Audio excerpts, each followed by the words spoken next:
Hey everyone, my name is Josh, I'm based in Sydney, Australia. Just thought I'd give an overview of my home espresso machine setup here. So I just found there was a bit of a lack of resources when it came to just researching for Australia-based content on this particular machine here, and I thought I'd just give a review. So this is the ECM Classika with PID, and that's the niche zero grinder.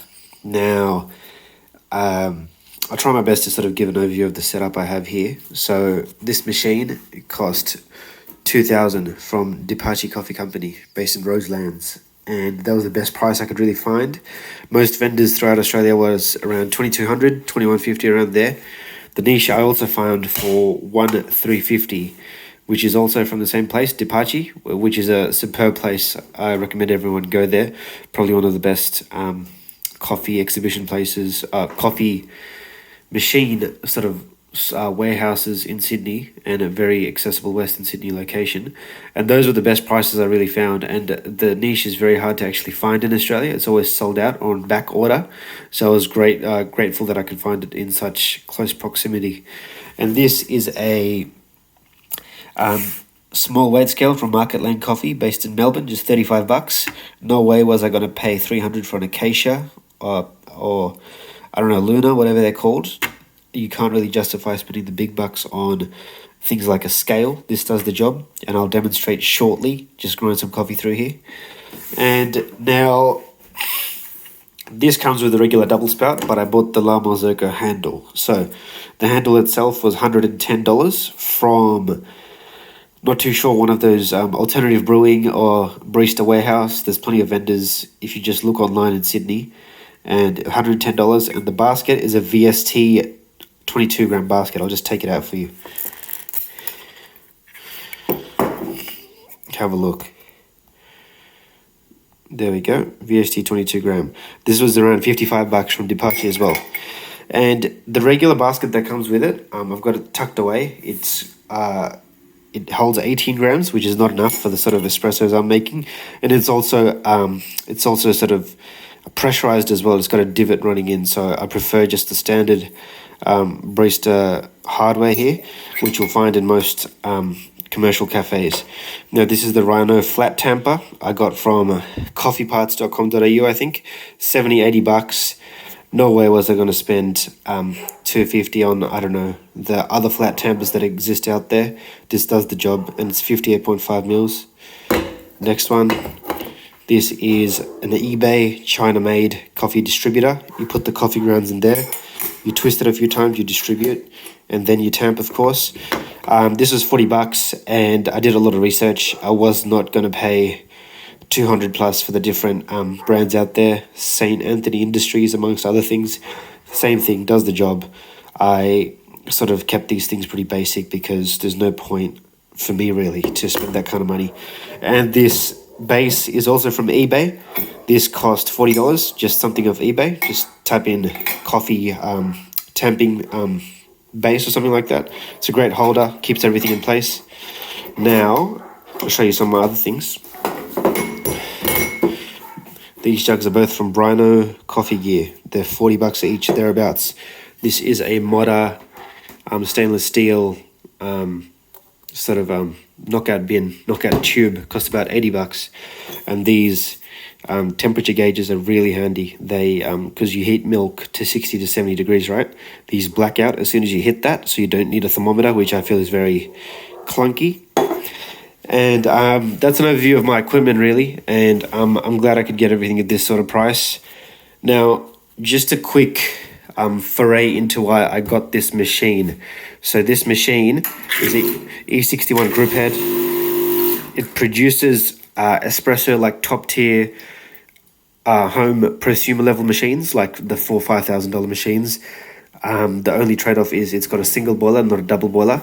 So after I've made my espresso, I have to wait 3 to 4 minutes, flick it to steam mode, and then the temperature goes up to steam. There we go. It's 108. It has to go up to 130, so I've just got to wait for that.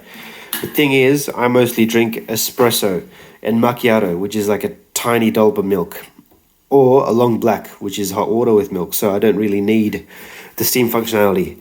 And just considering where I am in life, I was no way I was going to spend more than 2K on the machine itself. The higher end machines from ECM are about 4 or 5K, the Synchronica, things like that. So it's just the best trade-off value for money, I think, in terms of prosumer grade machines at this sort of price point, 2K.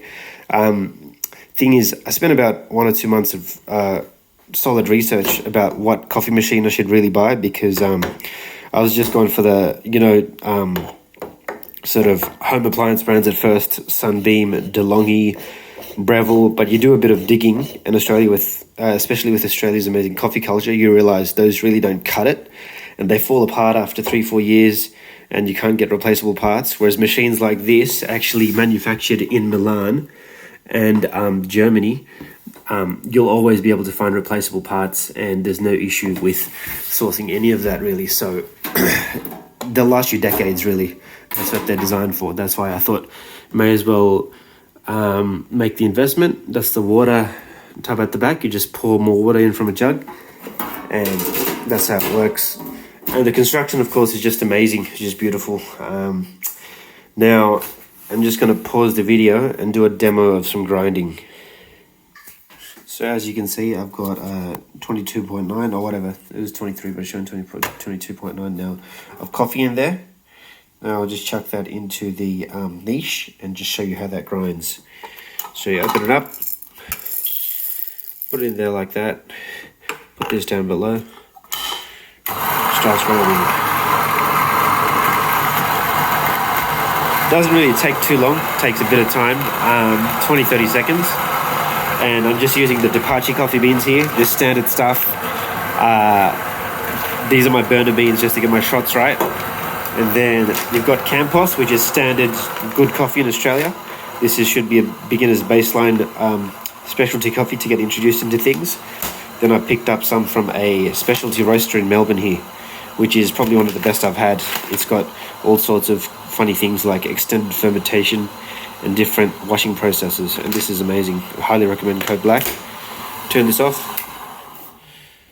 Now you've got the coffee in there. What you do is you drop the lid, drop it, you shake this a little bit, put the grinder on again, and gets those extra grounds out. Now let's weigh it.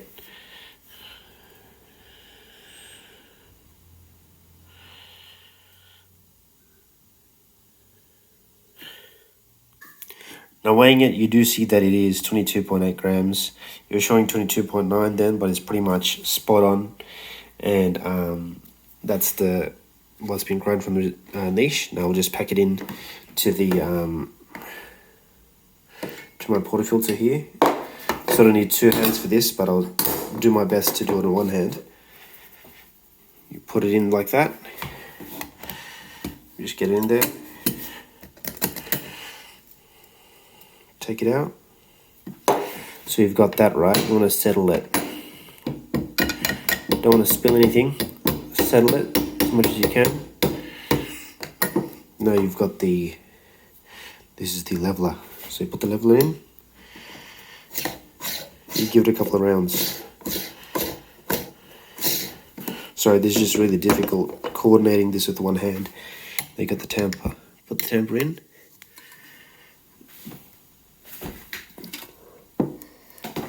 Tamp that as evenly as possible.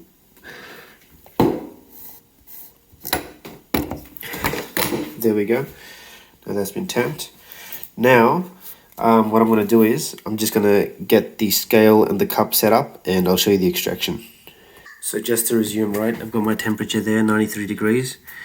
And now I'm just going to put my portafilter in. Put this in right away. This is the cup. I'll start extraction.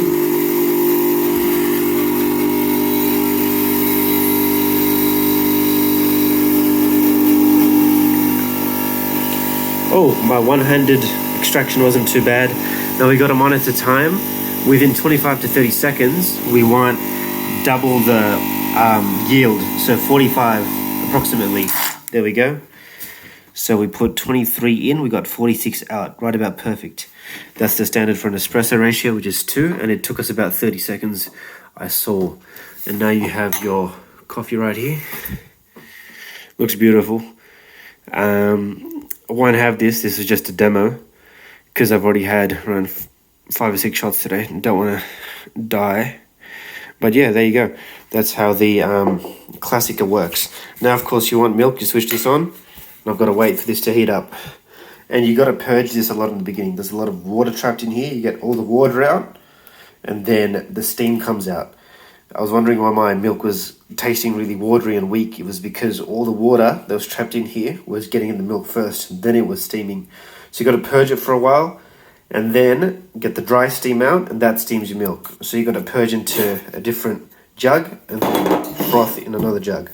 And then, of course, YouTube's full of tutorials for all that, so no point showing you that.